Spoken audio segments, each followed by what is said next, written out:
Hello everyone. দিনটা ছিল Sunday, তাই আর একদম দেরি না করে বহু দিন পর এরকম একটা সানডে পেয়েছিলাম যেদিন আমি খুব সুন্দর করে ময়দা মেখে সাদা সাদা লুচি করার সুযোগ পেয়েছি। হ্যাঁ, একদমই সময় হয় না ঠিকই, আর তার চেয়েও বড় কথা হলো যে আমার খুব খুব সুন্দর চানা মশলাটা রান্না করে দিয়ে গেছিলো।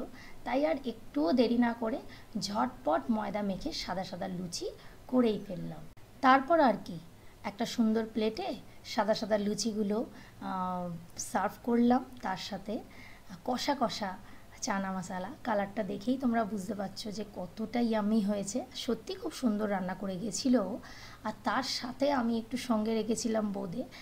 এই যে সানডে ব্রেকফাস্ট আমরা করেছিলাম, সেটা বহুদিন পর এরকম একটা ব্রেকফাস্ট করলাম যেটা একেবারে ছোটোবেলাকার কথা মনে করিয়ে দিল, যখন মা এরকম সানডেতে লুচি তরকারি করে পাশে বোঁদে দিয়ে আমাদের খেতে দিত।